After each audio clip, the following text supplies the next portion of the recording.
Their eyesight is poor, so they use their barbels to sense the movements of their victims. Monstrous Wells catfish. They have proliferated, virtually exterminated the local fish stocks, and they've now developed a taste for pigeon.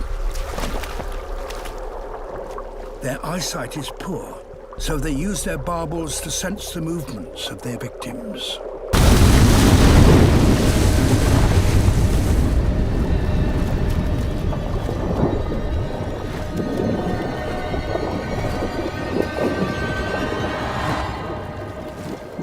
After 1,000 years of living in this city, pigeons are now having to learn to avoid a fish.